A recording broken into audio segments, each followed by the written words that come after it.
I said, hey, what's the matter with you? I'm just looking at a magazine, huh? Go shop, right? I looked at it for a while, and I finally figured out what the hole was. I was so proud of myself. That lady has had so many facelifts down through the years trying to get rid of the wrinkles. It's her belly button, right there. Hey, go to Walmart. She's probably getting married again this week. You can see her picture on there. You say, well, Brother Hovind, I don't want to get old and wrinkled. Oh, I'm sorry. If you get old, you're going to get wrinkled, okay? You might as well get ready for it. But that didn't happen before the flood. The Bible says before the flood came, they lived to be over 900 years old and probably didn't wrinkle. One guy is going around, claims he's a creationist. He says, now, folks, they didn't really live to be 900. They counted every month as a year. They used a lunar calendar, and you have to divide those numbers by 12. Wow. That's an even bigger miracle. Enoch was 65 when he begat Methuselah. Two of these guys are 65. Let's see, divided by 12? That makes him 5.5 when he became a daddy. I doubt that real seriously, okay?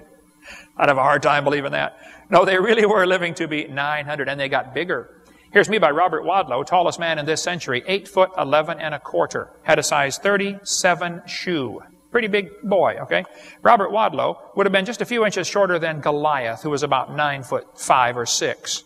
Robert Wadlow, at age 12, was the world's tallest Boy Scout. Here he is, age 12, with his Boy Scout troop. We would consider that gigantic at almost 9 feet tall, wouldn't we? But I think before the flood, they got even bigger than that. Here's a skeleton of a man 11'6" tall.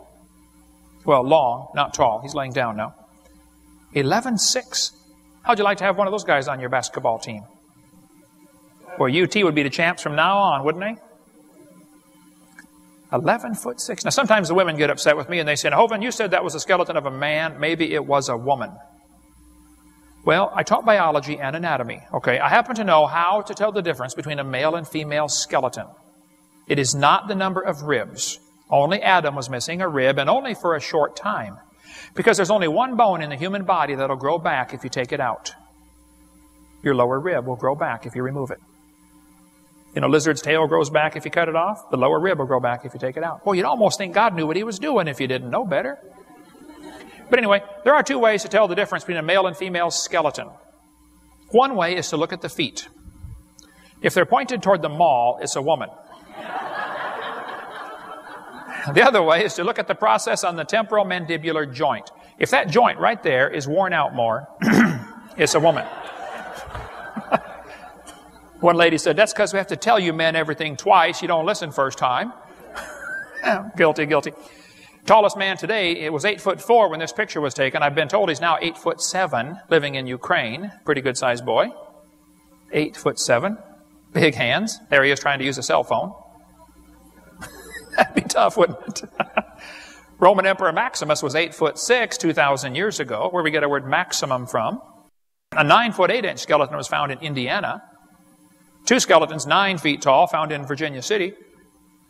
Every skeleton found in this mine in this burial mound in Louisiana, 20 skeletons were found, all of them 9 feet tall.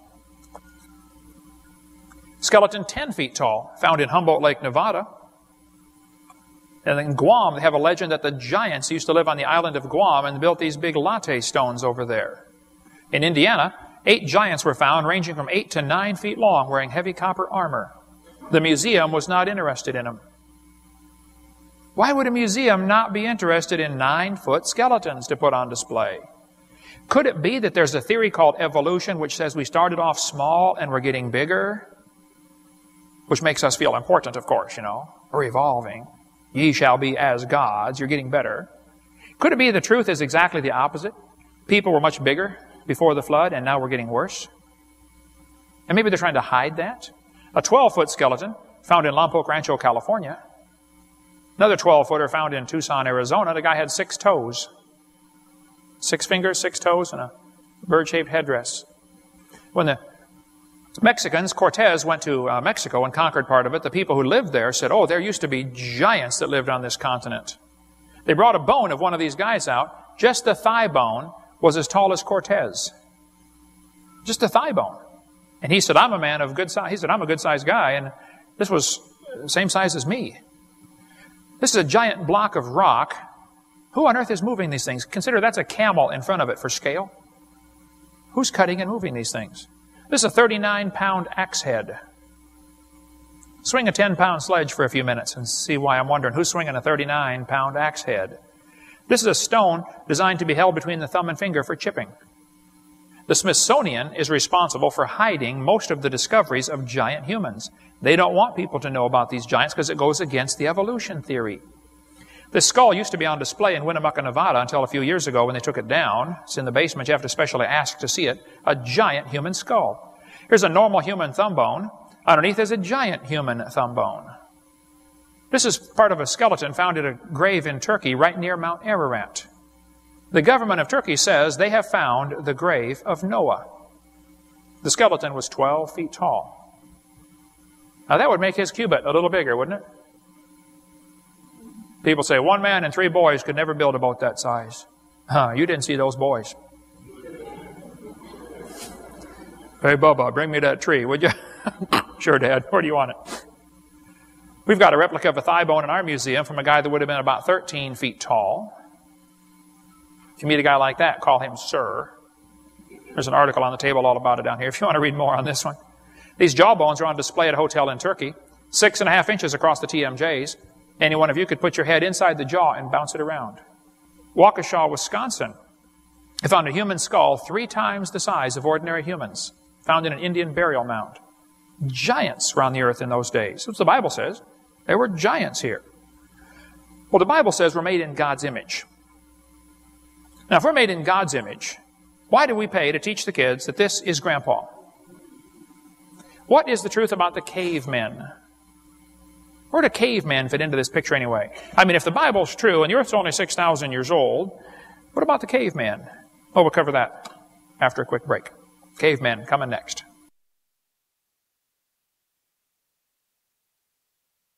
We're going to continue now talking about the Garden of Eden and what it was like. On Seminar Part 2B here, we're going to talk about the cavemen and quite a few other topics. The Bible says in Genesis 1, God said, I'm going to make man in his own image. If we're made in the image of God, why do we teach the kids? Grandpa was an ape. Now, evolution teaches we're getting better and someday we're going to become God. The facts are we're getting worse. Things are falling apart. We now have an incredible genetic load. We are mentally and physically deficient compared to Adam and Eve. Things are not getting better. But we all teach the kids in the textbooks, this is Grandpa. What's the truth about the cavemen? Is it possible for an ape-like creature to turn to a human?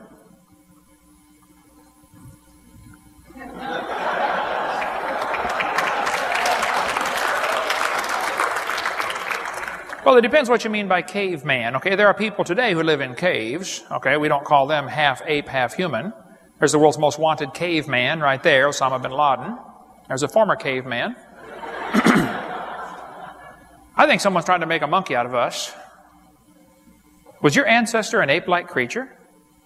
I don't think so. Let's talk about a few of the so-called cavemen. We could spend hours on this topic, but we got more to cover here. Nebraska man was used for years as evidence for evolution. All they found for Nebraska man was 1 tooth. That is the entire Nebraska man right there. 1 tooth. Then they built an entire man from that 1 tooth and later made him a wife. Now you have to really be good to know what his wife looks like from his tooth. Okay, but these are professionals. Don't question them, okay? They know what they're talking about. Later they found out the tooth actually came from a pig. There's the real Nebraska man right there. How about Piltdown man? Named after the gravel pit it was found in Piltdown, England. Somebody took a human skull and an ape's jaw. They filed them down and fooled everybody. In 1912, they discovered the Piltdown man. It was in the New York Times. Darwin theory proved true from the Piltdown man. It was going to be used in 1925 at the Scopes monkey trial as part of the evidence for evolution. But the judge said the question is not, is there evidence for evolution? The question is, did he violate the law of teaching? So he was found guilty of breaking the law. The teacher was John T. Scopes down here in Dayton, Tennessee. But Piltdown man was a hoax. Somebody had taken an ape's jawbone and a human skull, broke the TMJs off, made them fit together, and fooled everybody, filed the teeth down. For 40 years, it was in the textbooks as proof for evolution. It was a fraud. exposed as a fraud.